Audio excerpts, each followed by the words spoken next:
bu ölkədə hüquq adına heç nə qalmıyor. İstədiklərini eləyirlər. Artıq buranı cəngəlliyə çevirirlər. Və mən buradan İlham Əliyevə müraciət edirəm. Yetər artıq bu ölkəni cəngəllik qaydaları ilə idarə eləmək. Siyasətin öz qaydaları var. Siyasət qaydasız döyüş yeri deyil. Siyasət cəngəllik yer deyil. Siyasətdə yarış var.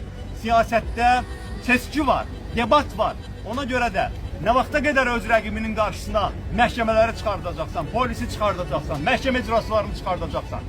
Mən siyasətlə məşğulam. Mən qaydasız döyüşlə məşğul deyiləm. Mən Azərbaycan Respublikasında yaşayıram, cəngəllikdə yaşamıram.